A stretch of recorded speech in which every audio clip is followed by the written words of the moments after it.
شام کے سائے گہرے ہو رہے تھے، لیکن اس شہر کی روشنیاں بجھنے کے بجائے مزید شوخ ہو رہی تھیں۔ یہ وہ روشنیاں نہیں تھیں جو راستہ دکھاتی ہیں، بلکہ وہ تھیں جو سچائی کو چندھیا کر رکھ دیتی ہیں۔ بارش کی ہلکی پھوار نے سڑکوں پر موجود گرد کو کیچڑ میں بدل دیا تھا۔ ارسلان نے اپنے کوٹ کا کالر اوپر کیا اور سگریٹ کا آخری کش لے کر اسے پاؤں تلے مسل دیا۔ اس کے سامنے قصری زرے نامی ایک عالی شان بنگلے کا گیٹ تھا، جہاں سے مہنگی گاڑیوں کا ایک نہ ختم ہونے والا سلسلہ گزر رہا تھا۔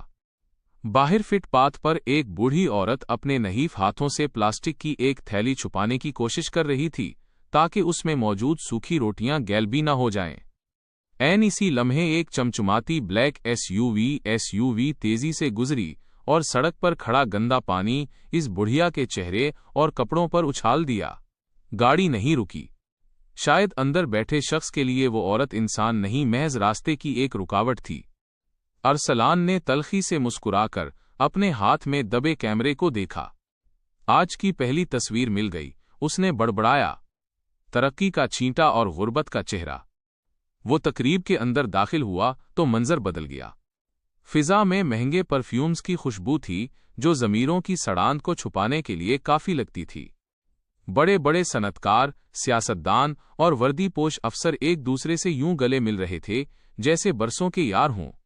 آپ نے سنا؟ ایک موٹے پیٹ والے سیٹھ نے دوسرے کے کان میں کہا، جس کے ہاتھ میں ہیرے کی انگوٹھی چمک رہی تھی۔ اس بار گندم کا بحران ہمارے حق میں جائے گا، قیمتیں دوگنی ہوں گی تو گودام کھولیں گے۔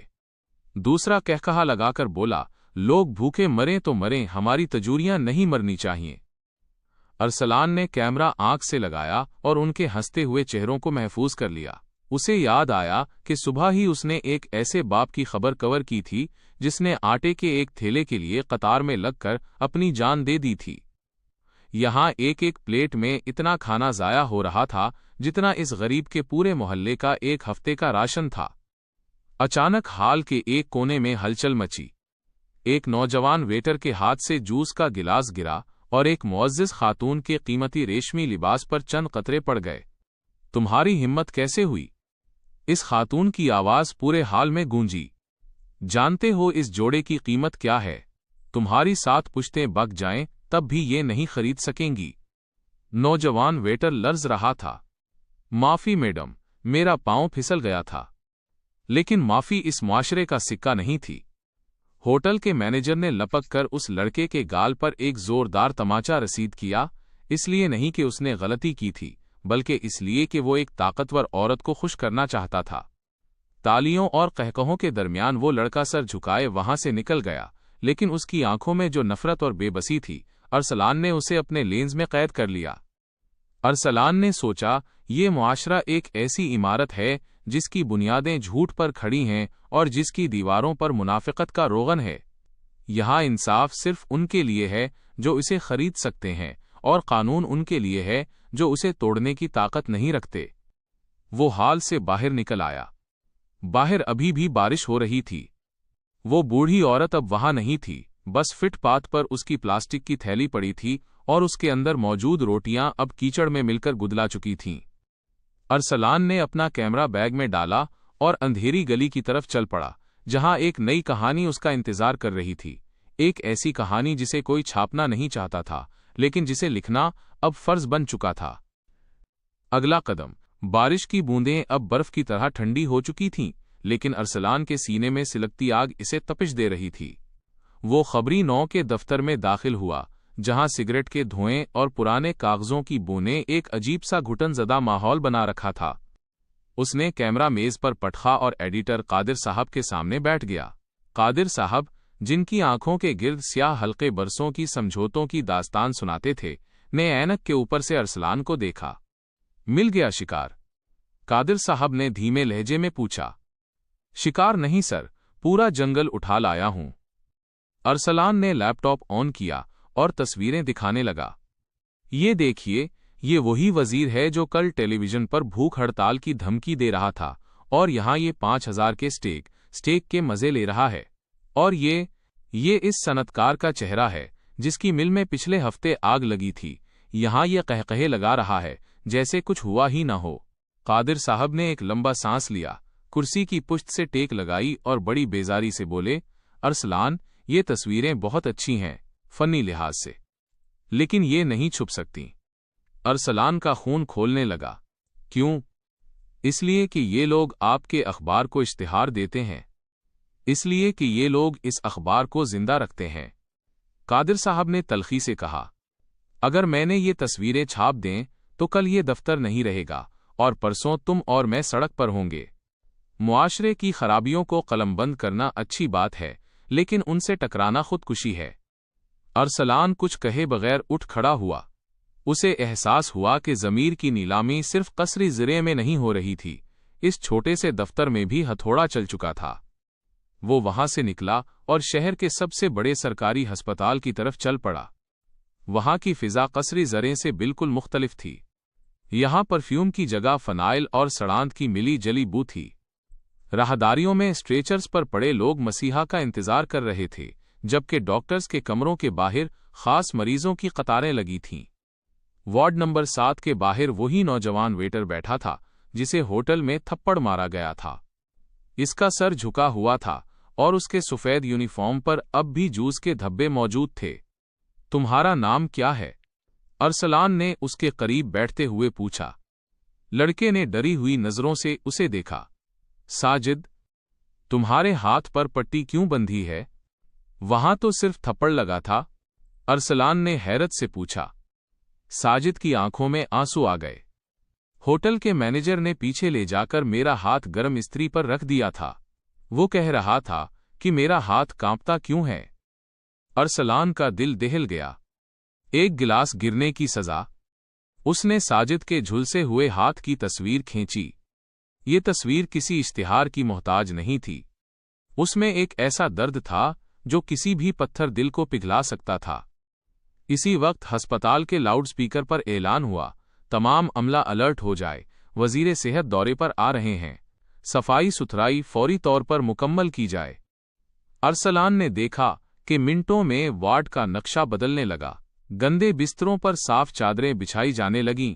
वो मरीज जो फर्श पर पड़े कराह रहे थे, उन्हें जबरदस्ती पीछे की गलियों में मुंतकिल कर दिया गया ताकि साहब की नजर न पड़े। तमाशा शुरू होने वाला है, अरसलान ने दांत पीसते हुए सोचा। वो जान गया था कि इस शहर में दो ही तरीके से जिया जा सकता है, या तो आंखें बंद करके इन भेड़ियों का हिस्सा बन जाओ, या फिर अपनी आंखें खुली रखो और हर लम्हा एक नई अजियत सहने के लिए तैयार रहो। उसने अपने मोबाइल से एक गुमनाम सोशल मीडिया अकाउंट लॉगिन किया। उसने कादिर साहब के फैसले का इंतजार नहीं किया। उसने साजिद के झुलसे हुए हाथ और वजीर की कहकहे लगाती तस्वीर एक साथ अपलोड कर दी और नीचे सिर्फ एक जुमला लिखा, इस हाथ की तपिश तुम सबके महल्लों को जला देगी। अगला कदम। अगली सुबह सूरज की पहली किरण के साथ ही अरसलान का फोन नोटिफिकेशंस के शोर से गूंज उठा। वो गुमनाम पोस्ट जिसमें साजिद का झुलसा हुआ हाथ और वजीर का कहकहा आमने सामने थे, आग की तरह पूरे मुल्क में फैल चुकी थी। #इंसाफ साजिद _के लिए ट्रेंड कर रहा था। लोग कमेंट्स में गुस्से का इजहार कर रहे थे, लेकिन अरसलान जानता था कि ये डिजिटल गुस्सा बर्फ की तरह होता है जो धूप निकलते ही पिघल जाता है। उसे फिक्र थी तो इस धूप की जो अब उसकी जिंदगी को झुलसाने वाली थी। बाबे सोम, ताकत का जवाबी वार। अरसलान अभी दफ्तर पहुंचा ही था कि उसने देखा कि वहां का माहौल बदला हुआ था। पुलिस की 2 गाड़ियां बाहर खड़ी थीं और कादिर साहब के कमरे से ऊंची आवाजें आ रही थीं। तुम्हारी हिम्मत कैसे हुई? ये आवाज इस वजीर के पीए की थी जिसकी तस्वीर अरसलान ने अपलोड की थी। हम जानते हैं ये तुम्हारे इसी क्रांति सहाफी का काम है। कहाँ है वो? अरसलान ने पीछे हटने के बजाय सीधा अंदर कदम रखा।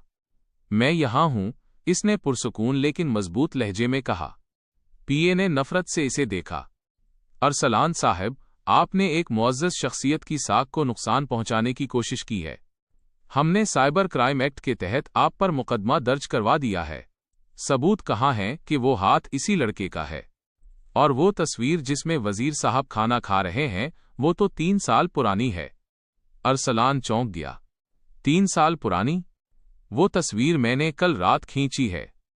قادر صاحب نے بیچارگی سے ارسلان کی طرف دیکھا۔ ارسلان، انہوں نے راتوں رات اس ہوٹل کا ریکارڈ بدل دیا ہے۔ کلوزڈ سرکٹ ٹیلی ویژن فوٹیج ڈیلیٹ ہو چکی ہے اور ہوٹل کے مینیجر نے بیان دیا ہے کہ کل رات وہاں کوئی تقریب ہی نہیں تھی۔ ارسلان کو محسوس ہوا جیسے اس کے پیروں تلے سے زمین نکل گئی ہو۔ یہ ہے اس معاشرے کا اصل چہرہ، جہاں سچ کو جھوٹ ثابت کرنے کے لیے صرف ایک رات کی مہلت کافی ہوتی ہے۔ خالی بیڈ اور گمشدہ گواہ۔ ارسلان دفتر سے نکل کر سیدھا ہسپتال بھاگا۔ اسے ساجد کو بچانا تھا۔ اگر ساجد اپنی زبان سے سچ بول دیتا تو شاید کوئی امید باقی رہتی۔ وہ ہانپتا ہوا وارڈ نمبر 7 میں پہنچا، لیکن وہاں کا منظر دیکھ کر اس کا خون منجمد ہو گیا۔ ساجد کا بیڈ خالی تھا۔ چادریں بالکل صاف تھیں، جیسے وہاں کبھی کوئی تھا ہی نہیں۔ یہاں جو لڑکا تھا، ساجد، وہ کہاں ہے؟ اس نے نرس سے پوچھا۔ نرس نے نظریں چراتے ہوئے جواب دیا، ہمیں نہیں معلوم۔ اسے صبح سویرے اس کے گھر والے ڈسچارج کروا کر لے گئے ہیں۔ گھر والے؟ اس کا تو کوئی نہیں تھا۔ ارسلان چلایا۔ اسی لمحے اسے ہسپتال کے کوریڈور میں ایک سایہ نظر آیا۔ وہ وہی سیکیورٹی گارڈ تھا جو کل قصری زریں کے باہر کھڑا تھا۔ اس کے چہرے پر ایک فاتحانہ مسکراہٹ تھی۔ وہ ارسلان کے قریب سے گزرا اور دھیمے سے بڑبڑایا، بیٹے، یہ شہر بہروں کا ہے۔ یہاں چیخنے سے آواز نہیں بیٹھتی، گردن کٹ جاتی ہے۔ ایک پر اسرار ملاقات۔ ارسلان ٹوٹ کر ہسپتال کے باہر بینچ پر بیٹھ گیا۔ اسے لگا وہ ہار گیا ہے، نظام جیت گیا تھا۔ اسی وقت اس کے فون پر ایک میسج آیا۔ یہ ایک نامعلوم نمبر تھا۔ تمہاری پوسٹ نے صرف گرد اڑائی ہے، طوفان ابھی باقی ہے۔ اگر ساجد کو زندہ دیکھنا چاہتے ہو اور اس نظام کی جڑیں ہلا سکتے ہو تو آج رات پرانی سٹیل مل کے پیچھے آؤ۔ ارسلان نے کیمرہ بیگ مضبوطی سے تھاما۔ اسے معلوم تھا کہ یہ ایک جال ہو سکتا ہے، لیکن اسے یہ بھی معلوم تھا کہ اب پیچھے مڑنے کا راستہ بند ہو چکا ہے۔ اس معاشرے کی خرابیوں کو لکھتے لکھتے وہ خود اس کہانی کا ایک ایسا حصہ بن چکا تھا جہاں سے واپسی صرف لاش کی صورت میں ممکن تھی۔ اگلا قدم، پرانی سٹیل مل کا منظر کسی ڈراؤنی فلم کے سیٹ جیسا تھا۔ زنگالود لوہے کی بو فضا میں رچی ہوئی تھی اور چھت سے گرتے ہوئے پانی کے قطروں کی آوازیں خاموشی کو چیر رہی تھیں۔ ارسلان کے دل کی دھڑکن اس کے قدموں کی چاپ سے تیز تھی۔ اسے معلوم تھا کہ یہاں آنا موت کے منہ میں جانے کے برابر ہے، لیکن اس کا ضمیر اسے چین سے بیٹھنے نہیں دے رہا تھا۔ رک جاؤ ارسلان، ایک زنانی مگر روبدار آواز گونجی۔ ارسلان ٹھٹک کر رک گیا۔ اندھیرے سے ایک ہیولا برآمد ہوا۔ یہ ایک نوجوان خاتون تھی جس نے سیاہ اوور کوٹ پہن رکھا تھا اور اس کی آنکھوں میں ایک عجیب سی چمک تھی۔ تم کون ہو اور ساجد کہاں ہے؟ ارسلان نے کیمرہ بیگ مضبوطی سے پکڑتے ہوئے پوچھا۔ میرا نام زویا ہے۔ میں اسی نظام کا حصہ ہوں جسے تم بدلنا چاہتے ہو، لیکن فرق صرف اتنا ہے کہ تم باہر سے پتھر مار رہے ہو اور میں اندر سے دیواریں کھوکھلی کر رہی ہوں، اس نے تلخی سے مسکرا کر کہا۔ ساجد اندر ہے، لیکن وہ ساجد نہیں رہا جسے تم نے ہسپتال میں دیکھا تھا۔ زویا اسے ایک چھوٹے سے کمرے میں لے گئی جہاں ایک مدھم سا بلب جل رہا تھا۔ فرش پر ساجد بیٹھا تھا، اس کی آنکھیں خالی تھیں اور چہرے پر وحشت کے سائے تھے۔ اس کے سامنے نوٹوں کی چند گڈیاں پڑی تھیں۔ یہ کیا ہے؟ ارسلان نے حیرت سے پوچھا۔ یہ اس کے سچ کی قیمت ہے، زویا نے جواب دیا۔ انہوں نے اسے دھمکایا نہیں بلکہ اسے خرید لیا ہے۔ اسے بتایا گیا ہے کہ اگر وہ اپنا بیان بدل دے اور کہے کہ اس کا ہاتھ حادثاتی طور پر کچن میں جلا تھا تو اس کی بیوہ ماں کا علاج سرکاری خرچ پر ہوگا اور اسے شہر سے باہر ایک پلاٹ ملے گا۔ ارسلان ساجد کے سامنے گھٹنوں کے بل بیٹھ گیا۔ ساجد، تم یہ کیسے کر سکتے ہو؟ پوری دنیا تمہارے لیے لڑ رہی ہے۔ ساجد نے دھیرے سے سر اٹھایا۔ اس کی آواز میں وہ درد تھا جو ارسلان کے کلیجے کو چیر گیا۔ دنیا صرف ٹویٹ کرتی ہے، روٹی نہیں دیتی۔ میری ماں پچھلے 2 سال سے سانس کی بیماری میں مبتلا ہے، کسی معزز نے اسے ہسپتال میں بیڈ نہیں دیا۔ آج جب میں نے اپنا ضمیر بیچا تو اسے VIP وارڈ مل گیا۔ بتائیں، میں ماں بچاؤں یا سچ؟ ارسلان لاجواب ہو گیا۔ یہ اس معاشرے کی سب سے بڑی خرابی تھی، غربت کو ہتھیار بنا کر سچ کا گلا گھونٹنا۔ लेकिन ये सिर्फ तुम्हारी बात नहीं है साजिद, ये इस पूरे निजाम की बात है। अरसलान चलाया। ज़ोया ने अरसलान के कंधे पर हाथ रखा। अरसलान, जज्बाती मत हो। इस निजाम ने उसे इस नहज पर ला खड़ा किया है जहां अखलाकियात एक अय्याशी बन जाती हैं। लेकिन सुनो, असल कहानी ये नहीं है। इसने एक फाइल अरसलान की तरफ बढ़ाई। इस फाइल में उन तमाम लोगों के नाम हैं जिन्होंने इस स्टील मिल की जमीन पर कब्जा किया, यतीमों का माल खाया, और अब वही लोग कसरी ज़रे में बैठकर इंसानियत का दर्स दे रहे हैं। साजिद का केस सिर्फ एक मोहरा था ताकि तुम्हारे जैसे लोगों का रुख मोड़ा जा सके। असल खेल अरबों रुपए का है, जिसके पीछे इस शहर के सबसे बड़े नाम हैं। अचानक बाहर गाड़ियों के रुकने की आवाज आई और तेज रोशनियों ने खिड़कियों के रास्ते अंदर का मंजर रोशन कर दिया। वो आ गए, ज़ोया ने पिस्तौल निकालते हुए कहा। अब तुम्हारे पास दो रास्ते हैं अरसलान। या तो इस फाइल को लेकर पिछले रास्ते से निकल जाओ और उस जंग को मंतिकी अंजाम तक पहुंचाओ, या फिर साजिद की तरह अपनी कीमत लगवा लो, क्योंकि आज रात ये मिल या तो सच उबलेगी या फिर तुम दोनों की कब्र बनेगी। मुआशरती अक्कासी। इस मोड़ पर कहानी हमें दिखाती है कि मजबूरी का फायदा ताकतवर तबका गरीब की जरूरत को उसकी सबसे बड़ी कमजोरी बना देता है। सौदेबाजी। यहां हर चीज, हत्तीज के मां की ममता और बेटे का दुख भी बकाओ माल बन जाता है। असल मुजरिम, छोटी बुराइयों के पीछे हमेशा कोई बड़ी और गहरी साजिश छुपी होती है। अगला कदम। बाहर मेगाफोन की घरघराती आवाज खामोशी को चीरती हुई अंदर आई। अरसलान साहब, हम जानते हैं आप अंदर हैं। वो फाइल और कैमरा हमारे हवाले कर दें, हम आपकी जान की जमानत देते हैं, वरना इस पुरानी मिल की दीवारें आपका नोहा भी नहीं सुना सकेंगी। ये आवाज शहर के सुपरिंटेंडेंट ऑफ पुलिस एसपी की थी, वही अफसर जो टेलीविजन पर अमनो अमान का अलंबरदार बनता था, आज एक मुजरिम की फाइल बचाने के लिए वर्दी की ताकत का इस्तेमाल कर रहा था। अरसलान ने ज़ोया की तरफ देखा। उसकी पेशानी पर पसीने की बूंदें चमक रही थीं, लेकिन हाथ में पकड़ी पिस्तौल जरा भी नहीं लर्ज रही थी। साजिद, मेरे साथ आओ। अरसलान ने उसे झंझोड़ा। तुम्हें गवाही देनी होगी। ये पैसे तुम्हें सुकून नहीं देंगे। साजिद ने नोटों की गड्डियों को सीने से लगा लिया। उसकी आंखों में वहशत थी, जैसे वो कोई इंसान नहीं बल्कि हाँपा हुआ जानवर हो। साहिब, मुझे जाने दें। मेरी माँ अस्पताल में है। अगर मैंने सच बोला तो वो आज रात ही मर जाएगी। इस माशरे में सच बोलने के लिए जिंदा रहना पड़ता है, और मुझे जिंदा रहने के लिए झूठ खरीदना पड़ा है। ज़ोया ने तलखी से हंसते हुए कहा। अरसलान, इसे छोड़ दो। उसकी रूह मर चुकी है, बस जिस्म बाकी है। तुम ये फाइल लो और यहां से निकलो। मैं उन्हें रोकती हूं, लेकिन तुम मेरी फिक्र मत करो। मैंने इस गंदगी में बहुत वक्त गुजारा है, मुझे मालूम है कि सांपों से कैसे खेला जाता है। ज़ोया ने उसे धक्का देकर एक तंग लकड़ी के दरवाजे की तरफ भेजा। ये रास्ता पीछे गंदे नाले की तरफ निकलता है। वहां से तुम शहर के इस हिस्से में पहुंच जाओगे जहां उनकी ताकत कमजोर पड़ जाती है। अरसलान ने फाइल अपने कोट में छुपाई और कैमरा कंधे पर लटकाकर इस अंधेरी सुरंगनुमा रास्ते में उतर गया। पीछे इसे गोलियों के चलने की आवाज आई और फिर साजिद की एक दिलदोज चीख। वो नाले के बदबूदार पानी में गिरता पड़ता भागता रहा। उसके चारों तरफ ताफुन था, वही ताफुन जो उसने शहर की हवाओं में महसूस किया था। उसे लगा जैसे वो सिर्फ एक नाले में नहीं बल्कि इस मुआशरे की गिलाजत में डूब रहा है। कई घंटों की तगोदो के बाद वो शहर के एक पुराने हिस्से की तंग गलियों में नमूदार हुआ। सुबह का काजिब वक्त था। मस्जिदों से अजान की आवाजें बुलंद हो रही थीं, लेकिन उन आवाजों में उसे साजिद की वो चीख सुनाई दे रही थी जिसने सच के बदले मां की जिंदगी मांगी थी। उसने एक बेंच पर बैठकर कांपते हाथों से वो फाइल खोली। पहले ही सफ़े पर जो नाम था उसे देखकर अरसलान के पैरों तले से जमीन निकल गई। वो नाम किसी वजीर या सनतकार का नहीं था, वो नाम कादिर साहब का था, उसके अपने एडिटर का, जिसे वो अपना मुर्शिद और ईमानदारी की मिसाल समझता था।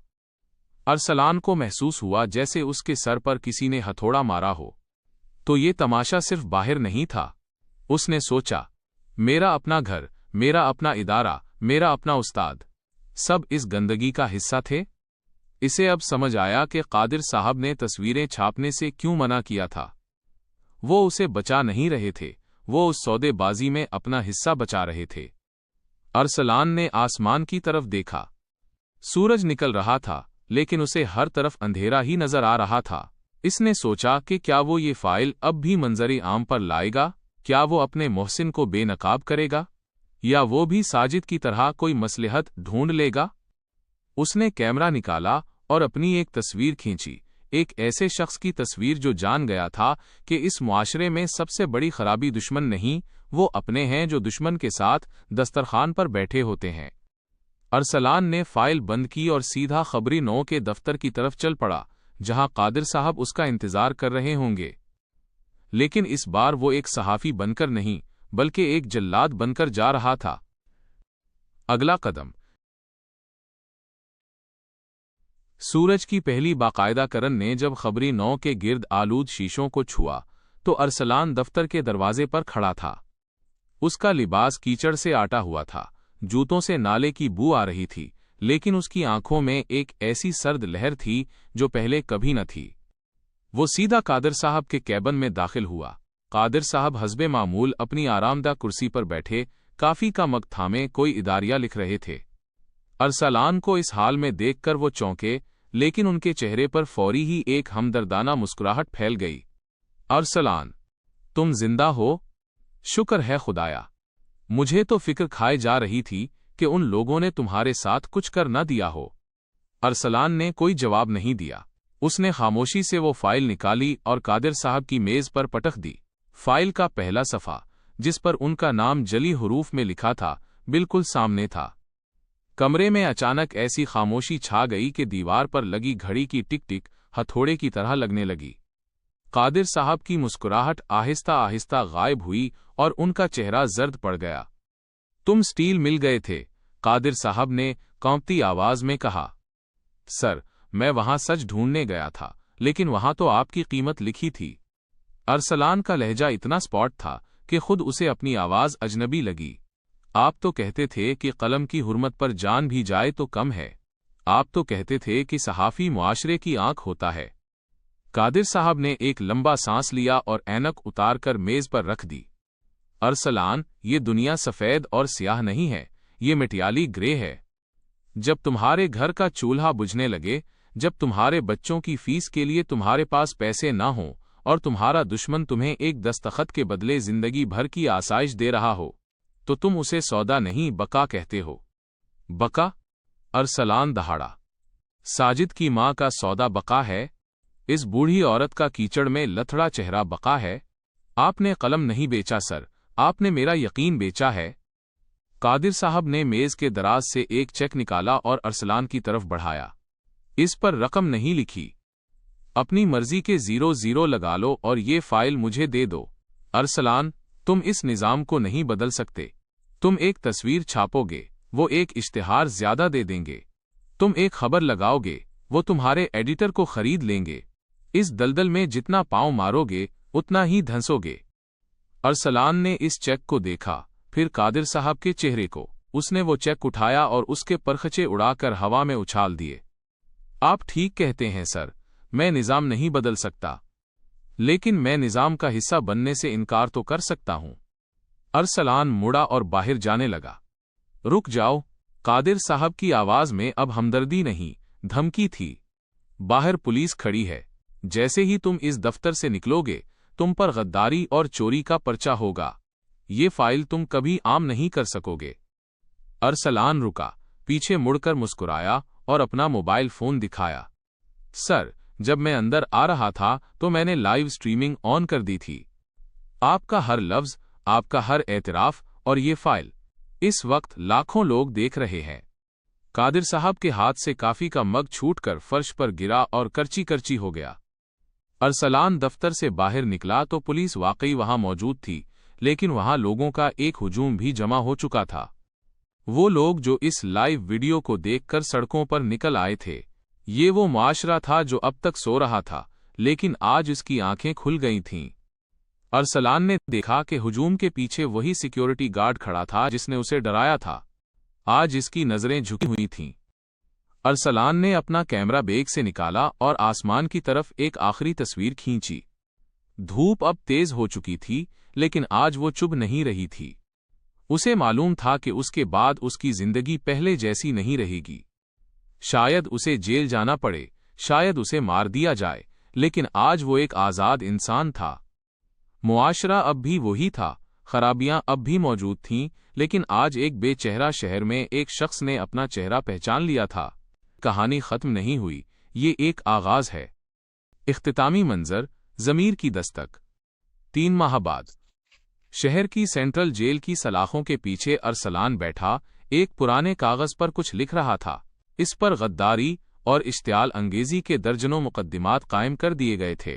कादिर साहिब आज़ाद थे, क्योंकि ताकतवर लोगों ने उनके गिर्द तहफ़्फ़ुज़ की एक दीवार खड़ी कर दी थी, लेकिन अरसलान के लिए उस छोटी सी कोठरी में भी एक अजीब सा सुकून था।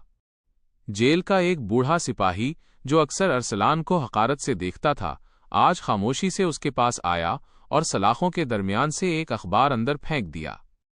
आज की खबर पढ़ लो, शायद तुम्हारा दिल थोड़ा बहल जाए, सिपाही ने दबी आवाज में कहा। अरसलान ने अखबार उठाया।